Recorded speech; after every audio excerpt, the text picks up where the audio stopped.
en Algérie. Mendes lui-même a su, je crois, reprendre la réflexion, les choses, les orientations.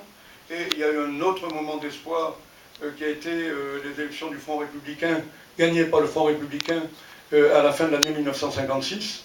C'était l'alliance entre les mendésistes, les socialistes, la SFIO et les gaullistes de gauche.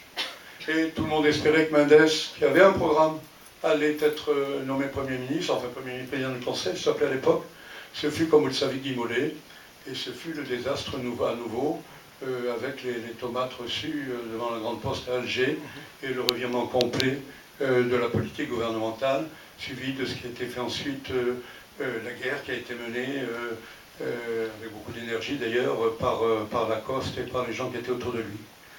Et voilà, alors moi, dans ce contexte-là, j'ai essayé en France de faire ce que je pouvais pour aider ceux qui réfléchissaient à une autre solution en Algérie, notamment à travers la participation à ce qu'on appelait les colloques juridiques du bâtonnier Torp à la fin des années 50. Et puis, comme je le disais tout à l'heure, je pensais que la chose la plus utile pour moi, c'était d'aller sur le terrain et de faire exactement le contraire au Maroc de ce que le gouvernement faisait en Algérie, en essayant d'aider à ce que les choses, sur l'indépendance, se réalisent dans de bonnes conditions. Voilà ce que je voulais dire pour cette deuxième période, avec peut-être in fine une observation.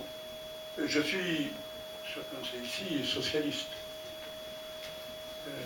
Je n'ai jamais adhéré à la CFIO à cause de son comportement sur la guerre d'Algérie. Ça n'a pas été le cas de tous les socialistes. Il y a quelqu'un auquel il faut rendre hommage rétrospectivement, c'est Maurice Violette, qui a été longtemps gouverneur de l'Algérie, qui a fait un livre, L'Algérie vivra-t-elle, dont je me rappelle que mon père l'avait acheté, qui est sur notre bibliothèque, qui a préparé avec Blum les textes Blum-Violette en 1936. Yves Châtaigneau, un peu plus tard, gouverneur général d'Algérie, d'inspiration socialiste, a été lui aussi plutôt dans le bon sens. Et après, ça a été vraiment celle que j'ai vue moi de plus près, ça a été vraiment la catastrophe, avec, je l'ai dit, Nejlen, Mollet, Lacoste.